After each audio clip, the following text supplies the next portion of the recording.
अस्सलामु अलैकुम dear students. आज हमारे सेकेंड ईयर की क्लास है और ये क्लास है मेरे बेटे आपके पास एलिमिनेशन रिएक्शन की। एलिमिनेशन रिएक्शन की this class based upon elimination reaction. अच्छा, आपके एक्सरसाइज का क्वेश्चन नंबर 3 का 4 पार्ट भी है। What is beta elimination reaction? What is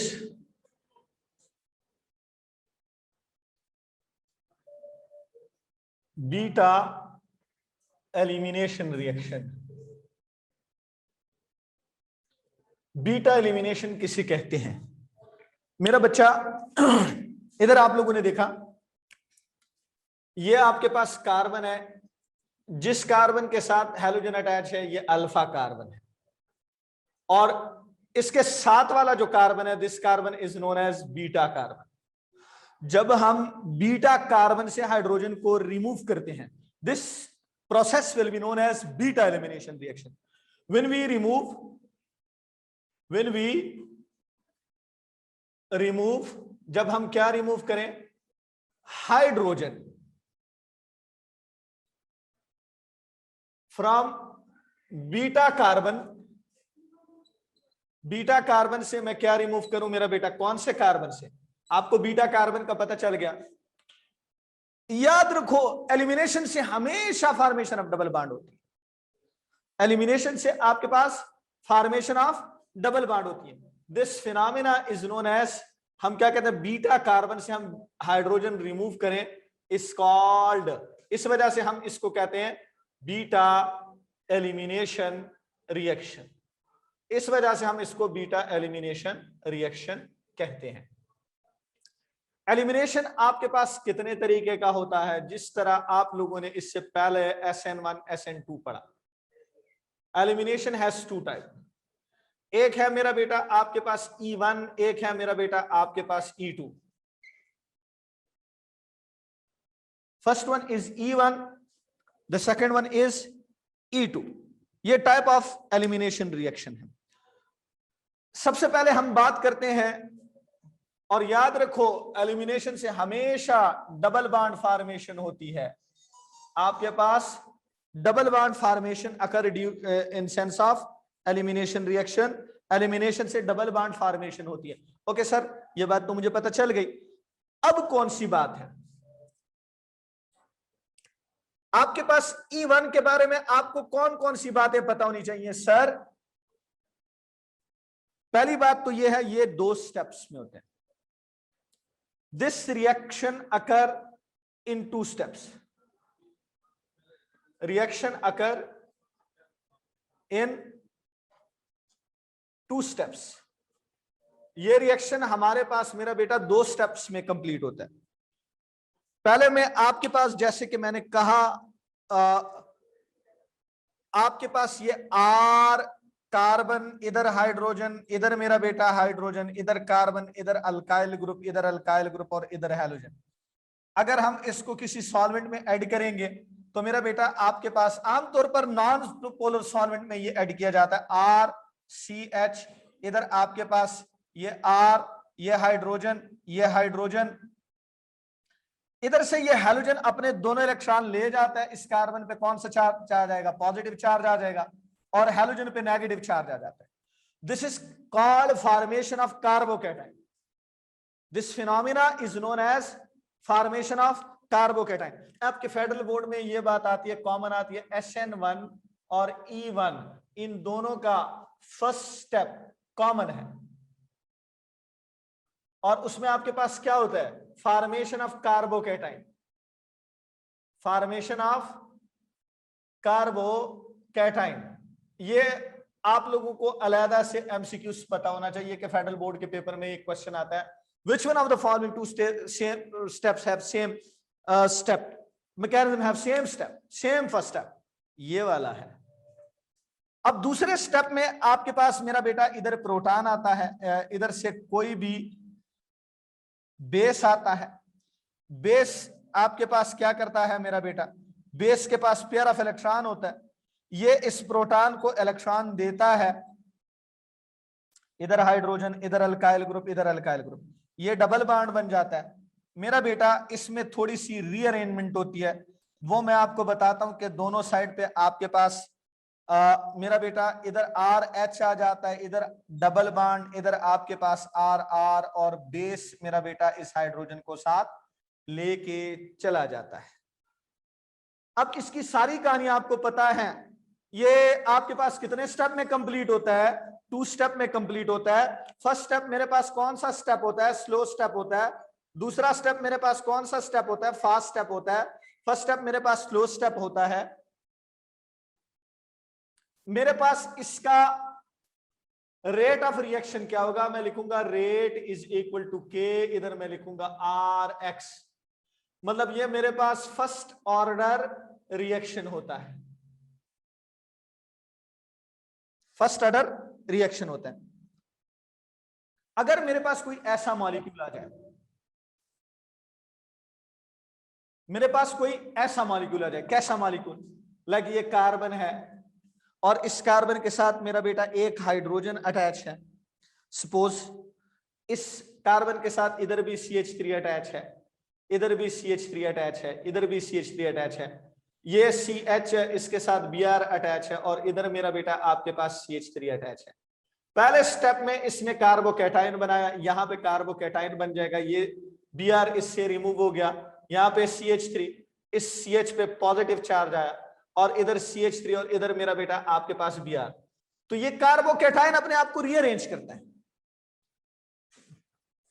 ये कार्बोकैटायन अपने आप को क्या करेगा बेटा, ये अपने आप को रीअरेंज करेगा। वो कैसे, ये मैं ऐसे बताता हूं। CH3 मेरा बेटा, इधर मेरे पास CH3, इधर CH3, इधर CH है, इस पर पॉजिटिव चार्ज है, और इधर आपके पास CH3 है। अब ये जो बेस आएगा, जो lone pair of electron donate करता है, ये सबसे पहले मेरा बेटा आपके पास किस चीज को चेंज कर देगा, मेरा बेटा ये चेंज कर देगा इस प्रोटॉन को। इस प्रोटॉन की जगह पे ये जब आएगा तो आपके पास मेरा बेटा ये क्या बन जाएगा, ये CH3 बन जाएगा, इधर भी CH3 आ गया। इस कार्बन पे मेरा बेटा आपके पास अब दूसरे कार्बन पे इसके साथ ये कार्बन, ये दोनों CH3 अटैच हो गया, इस कार्बन के साथ ये CH3 अटैच हो गया, इस पर पॉजिटिव चार्ज आया, और मेरा बेटा इधर CH3 अटैच हो गया। अब ये बेस इधर से जो प्रोटॉन होता है, इस प्रोटॉन को रिमूव कर देता है, और इधर आपके पास कार्बन कार्बन कौन सा बॉन्ड बन जाता है, डबल बॉन्ड बन जाता है, फॉर्मेशन ऑफ अल्कीन्स हो जाती है, फॉर्मेशन ऑफ अल्कीन्स हो जाती है। जब आपके पास ये मिथाइल ग्रुप मेरा पुत्र इधर आएगा तो इसका जो पॉजिटिव चार्ज है वो आपके पास क्या हो जाएगा, ये पॉजिटिव चार्ज इस कार्बन का रिमूव हो जाएगा। इधर आपके पास ये देखें, एक्सक्यूज मी, जब ये मिथाइल ग्रुप मेरे पास इधर आएगा तो ये पॉजिटिव चार्ज इस कार्बन पे आ जाएगा, इधर आपके पास मिथाइल अटैच हो गया। अगर मैं इधर प्रोटॉन ना भी लिखूं तो ये बेस मेरा बेटा इस प्रोटॉन को जब रिमूव करेगा तो आपके पास इधर ये CH3 अटैच हो जाएगा। तो कार्बन कार्बन डबल बॉन्ड के इर्द गिर्द दोनों आइडेंटिकल मतलब इक्वल साइज के मॉलिक्यूल बना लेंगे। ये दोनों कौन से साइज के मॉलिक्यूल बना लेंगे बेटे, इक्वल साइज के मॉलिक्यूल बना, मतलब मेरे पास सिमेट्रिकल मॉलिक्यूल इससे ड्रा होगा। इसको हम कहते हैं rearrangement of carbocation,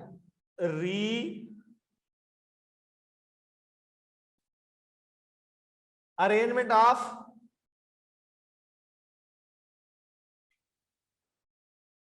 rearrangement of carbocation, rearrangement of carbocation. ये तो हो गया आपके पास E1 मैकेनिज्म। अब मैं बात करता हूं मेरा बेटा E2 मैकेनिज्म। ये बात याद रखो, जैसे मैंने पहले बताया, अगर आपके पास कोई मॉलिक्यूल है, ये CH3 है, ये CH3 है, ये CH3 है, दोबारा मैं लिख रहा हूं, इधर CH है, इधर Br है, इधर से Br चला गया, इधर पॉजिटिव चार्ज आ गया, इधर CH3 अटैच है, तो ये मिथाइल ग्रुप इधर आ जाएगा, पॉजिटिव चार्ज उधर चला जाएगा। ये जब पॉजिटिव चार्ज उधर चला जाएगा, आपके पास ये CH3, इस कार्बन पे पॉजिटिव चार्ज, इधर CH3 एक रह जाएगा, इस कार्बन के साथ इधर CH3 और इधर CH3 आ जाएगा। अब जब बेस आएगा तो इधर से ये प्रोटॉन को ले जाएगा, ये प्रोटॉन को 2 इलेक्ट्रॉन दे देगा, तो ये इधर डबल बॉन्ड बना लेगा। डबल बॉन्ड बनाने से इधर भी CH3 आ जाता है, इधर भी CH3, सिमेट्रिकल मॉलिक्यूल आपके पास बन जाता है, जिसको आप 2 इक्वल हाफ में क्या कर सकते हो, डिवाइड कर सकते हो। और ये इसलिए बनता है क्योंकि अगर ये सिमेट्रिकल होगा, if the molecule is symmetrical, if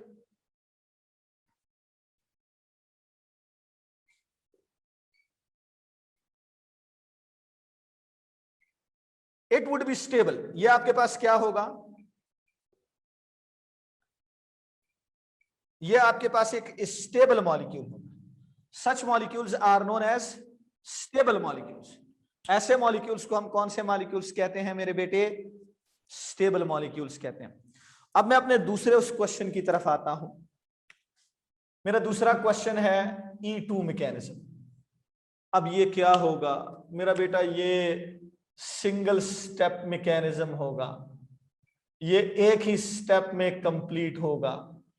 इसका ऑर्डर ऑफ रिएक्शन यानी रेट ऑफ रिएक्शन किस पे डिपेंड करेगा, के इधर मेरा बेटा Rx पे भी डिपेंड करेगा और बेस की कंसंट्रेशन पे भी डिपेंड करेगा।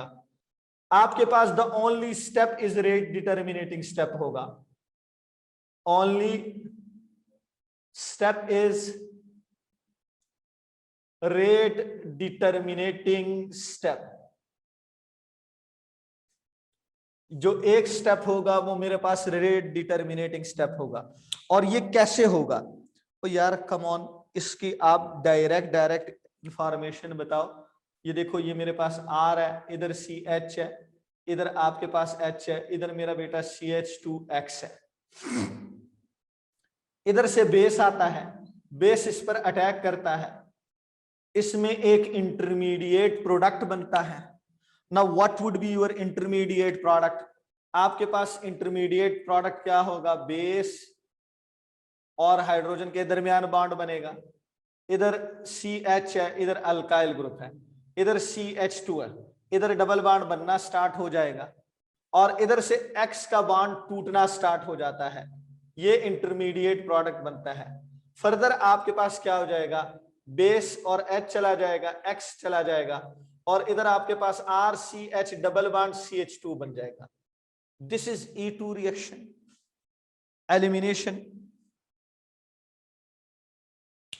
elimination reaction. I don't think so you have any problem in it. मुझे नहीं लगता कि आप लोगों को इसमें किसी किस्म का कोई प्रॉब्लम आ रहा हो। एनी क्वेश्चन, अगर आप लोगों को कोई क्वेश्चन है तो बाद में आप मुझसे पूछ सकते हैं। इसके बाद है मेरा बेटा, मेरे पास जो टॉपिक है वो है substitution versus elimination.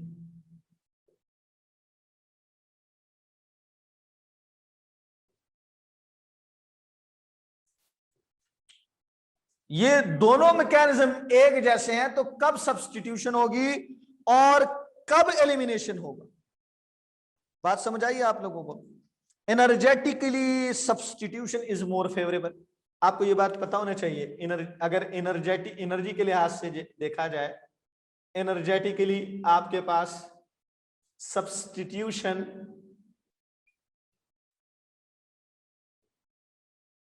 Is more favourable, ज्यादा फेवरेबल एनर्जेटिकली मेरे पास कौन सा रिएक्शन है, दैट इज कॉल्ड, ज्यादा फेवरेबल मेरे पास शहजादो जो रिएक्शन है वो एनर्जेटिकली मेरे बेटे आपके पास सब्स्टिट्यूशन है। लेकिन ये दोनों हमेशा, ये इस वजह से elimination occur only in the presence of beta hydrogen, elimination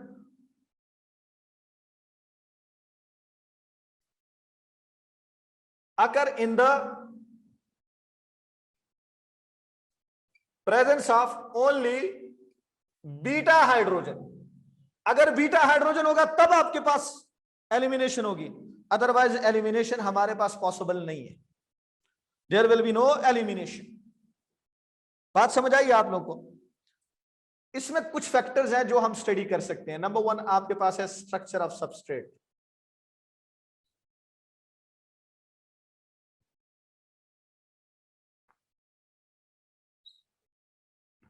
structure of substrate, मैं अगर एक सिंपल सी बात बताऊं, ये मेरे पास एक मॉलिक्यूल है, गौर से देखिएगा, बड़ा आसान सा इसका मैकेनिज्म है। CH3 CH2 X plus C2 H5ONA, positive negative. अब ये जो एथॉक्साइड आयन है ये मेरे पास न्यूक्लियोफाइल है। अगर इस मॉलिक्यूल के साथ मैं इसको ट्रीट करूं तो मेरे पास CH3 CH2 इधर OC2H5 बन जाता है और NaX दोनों सिलसिलों में बनता है। और मेरा बेटा दूसरा कौन सा चांस बन सकता है? CH2 CH2 डबल बॉन्ड बन सकता है, अल्कीन बन सकता है। आपको पता है इस इक्वेशन में मेरे पास 88% इसके चांसेस हैं और 12% एलिमिनेशन के चांसेस हैं। लेकिन अगर इस मॉलिक्यूल को मैं ऐसे कर दूं, CH3 इधर H है और इसके साथ X अटैच है और इसके साथ मैं C2H5ONA अटैच करा दूं, अब मेरा बेटा मेरे पास कौन से मॉलिक्यूल का रिएक्शन ज्यादा होगा? अब मेरे पास यही प्रोडक्ट है, ये देखो आपके पास मैंने ये CH3 लिखा, ये CH3 लिखा, यहां पे H लिखा, इधर O लिखा, इधर C2H5 लिख दिया और इधर मेरे बेटे मैंने अल्कीन बनाया। अल्कीन कौन सा होगा? CH3 CH double bond CH2। अब इसके जो चांसेस हैं वो कम हो जाएंगे, ये आपके पास 39% होगा और ये आपके पास 61% होगा। हेलो, दा दे रहा हुआ तुम बोले, दा दे रहा हुआ तुम। अब आपके पास कौन सा रिएक्शन होगा? हमारे पास मेरा बेटा इसके चांसेस 39% बन जाते हैं और इसके चांसेस 61% बन जाते हैं। अब हम ये बता सकते हैं बेटे कि आपके पास जितना क्राउडेड मॉलिक्यूल होगा, मोर क्राउडेड मॉलिक्यूल, जितना ज्यादा क्राउडेड मॉलिक्यूल होगा उतनी एलिमिनेशन ज्यादा होगी, जितना लेस क्राउडेड मॉलिक्यूल होगा उतनी आपके पास सब्स्टिट्यूशन ज्यादा होगी।